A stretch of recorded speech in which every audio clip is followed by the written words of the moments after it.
The following video has been created without the use of AI. Please support your human content creators by liking the video and commenting something down below. Subscribing is optional. Now please, enjoy the show. It was late when Doey the Doeman returned from a rather lengthy patrol around the prison complex. Honestly, he got lost, chasing Pianosaurus who managed to escape him, but as he entered Safe Haven, he instantly got concerned. "That certainly is strange," he mumbled. Safe Haven was dark. All lights had been shut. And the only reason Doey wasn't immediately angrily losing his mind was the fact that there was no smell of blood.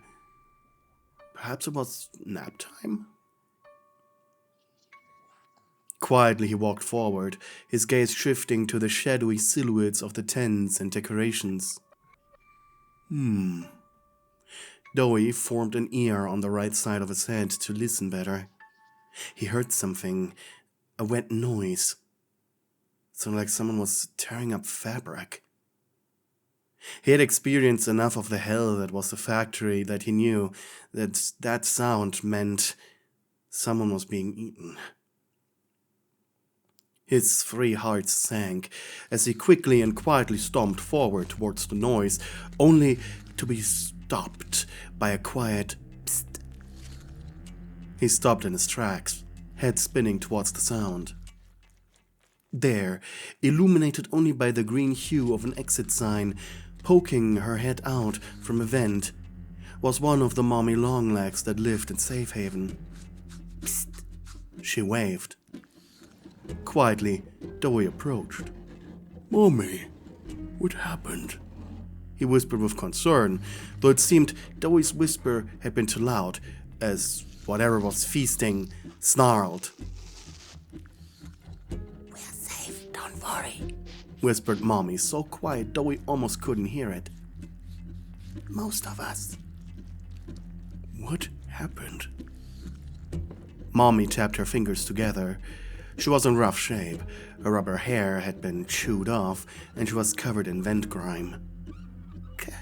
Can't we just leave? Build Safe Haven somewhere else?" She was really uncomfortable with the entire situation, and partially she didn't want to face what was to happen. "Where are the others?" "Hidden." She pointed behind herself, and then behind Doey. He sighed relief when he noticed movements in the shadows.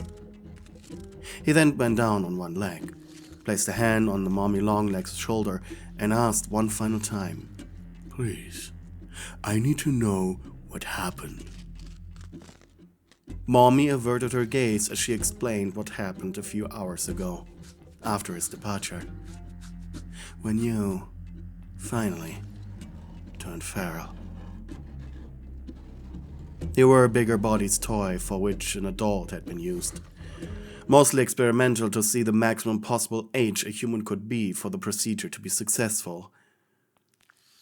Being an adult when you were transformed made your mind easier to crack than that of a child. The artificial amnesia that had been given to you caused a disturbing mixture of dreams, visions, and hallucinations, but worst of all was the hunger. Due to your body being much taller than that of the others, you acquired more food. But the problem was the lack precisely of that. Practically speaking, there was no real food left. The rations had to be enough, but they weren't. In your delusions, you felt as if what had been given to you was way less than what you deserved.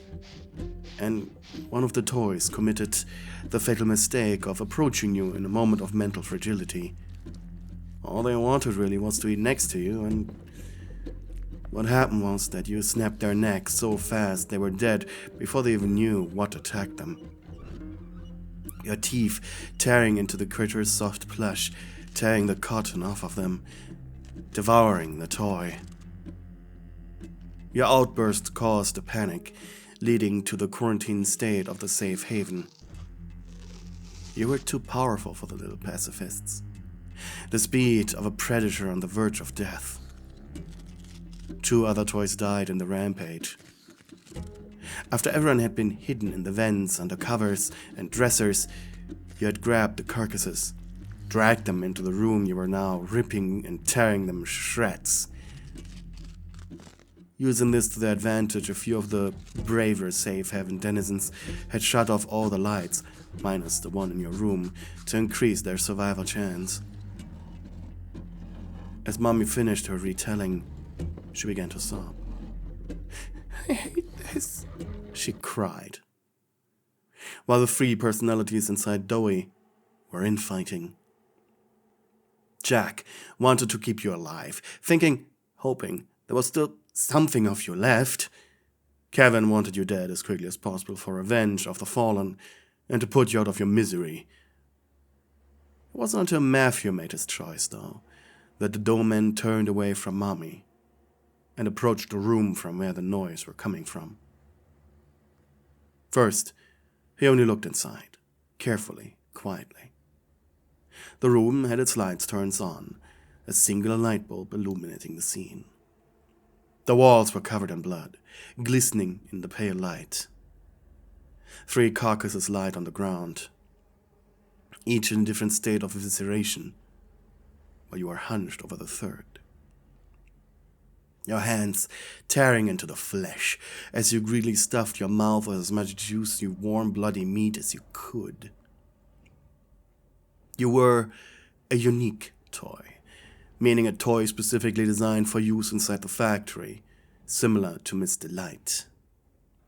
Your intended use was to be a daycare attendant interacting with the youngest of Playtime's orphans.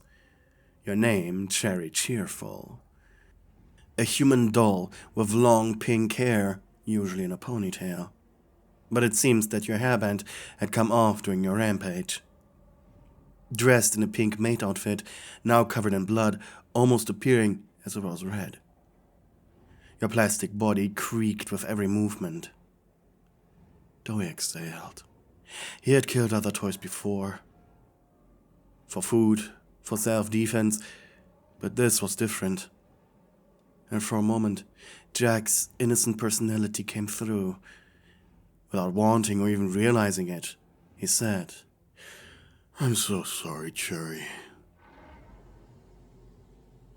Your head made an instant 180-degree turn like that of an owl. And Doey took a frightened step backwards.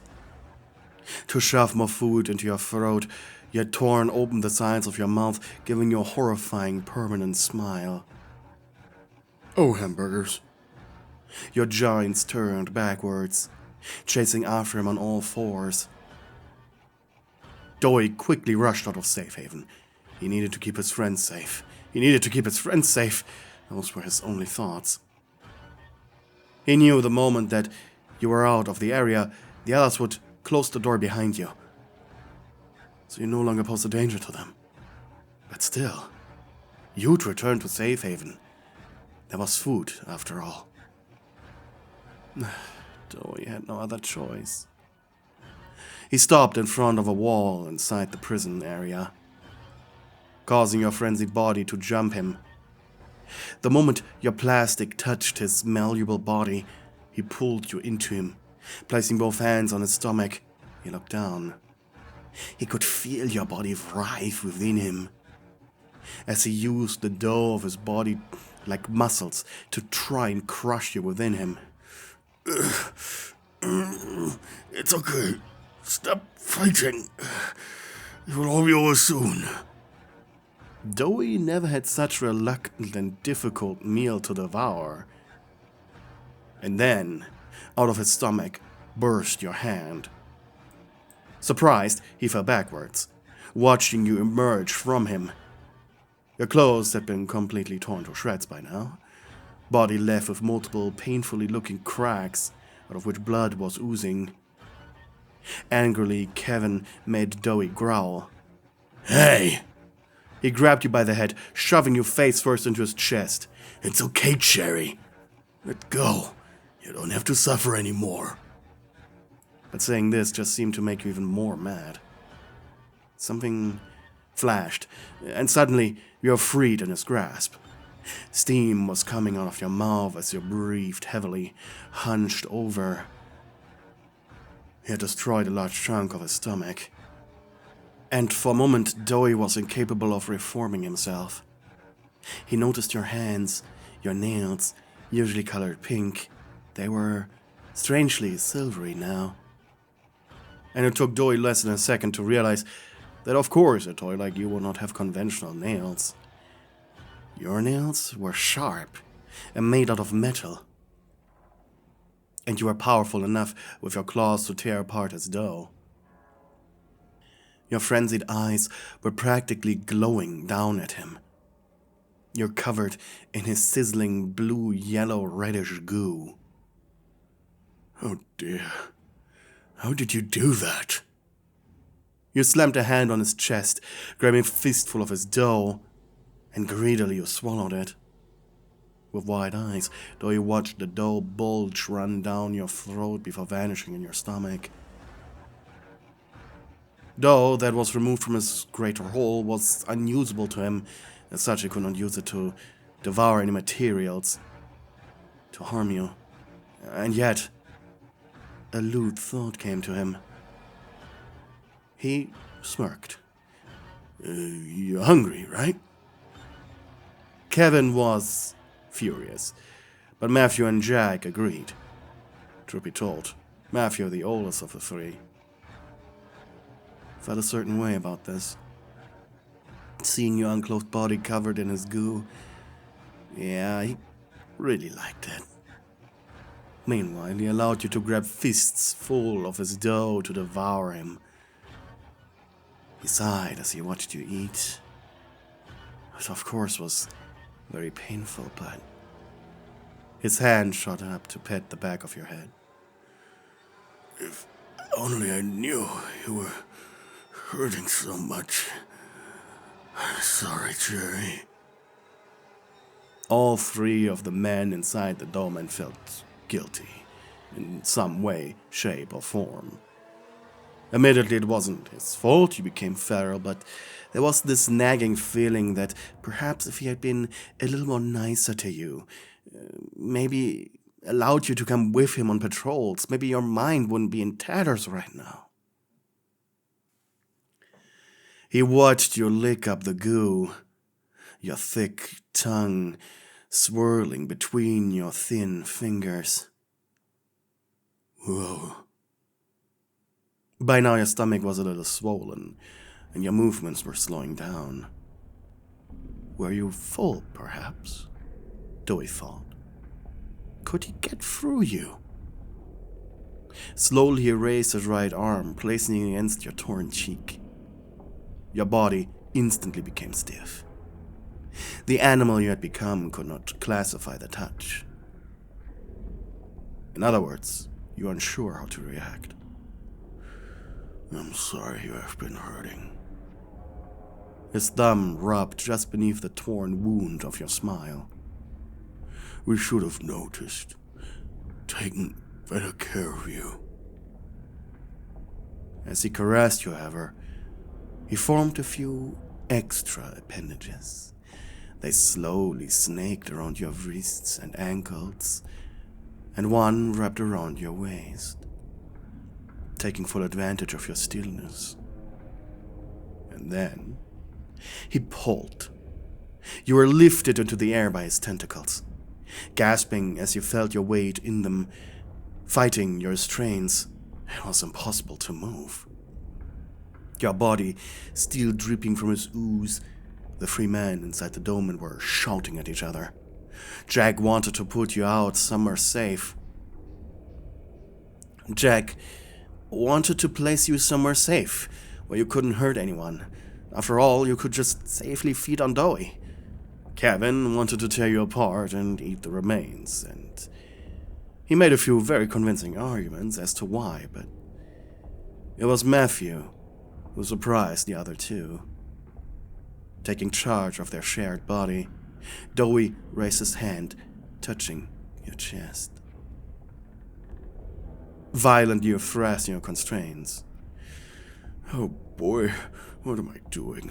I know better, but When you were eating me, seeing your body all ooey and gooey, I just, I can't. He couldn't help himself. Elongating his neck, he allowed you to bite his mouth. He felt your teeth sink into his dough.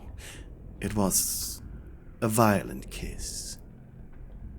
He increased the length of his tentacles to caress your body, realizing that he gently realizing that the gentle strokes of your arms and legs were calming.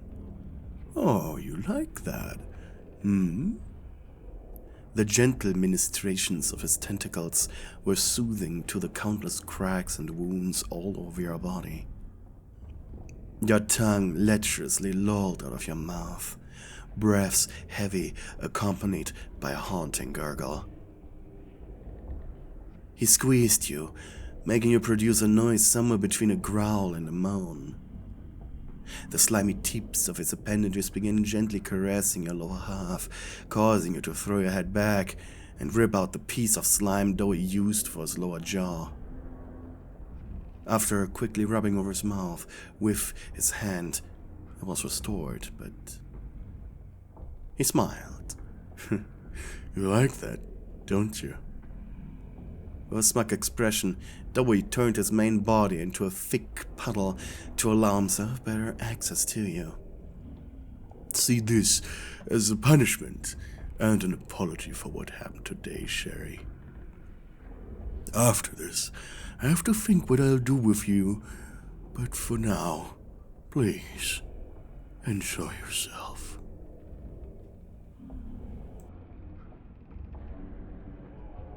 Hey, thank you for watching the video until the very end. If you managed to get this far, leave a comment with the word pickles below as our little secret. But before I say goodbye, I'd like to shout out all of my lovely high-tier channel members, aka darling stewards, for keeping me and this channel alive. We have Jaws, Melofia, Nicole Hatcher, Maxicat, Alison Watkins, Bella Mare, Mystic Jade 111, Giovanna Moretti, Twilight Mia, Angry Boxman, Hella, Anonymous Weep, and Nicodemus D. And lastly, I'd like to mention all my other supporters for being awesome, and thank you. I'm eternally grateful for all of your donations. Thank you, and goodbye.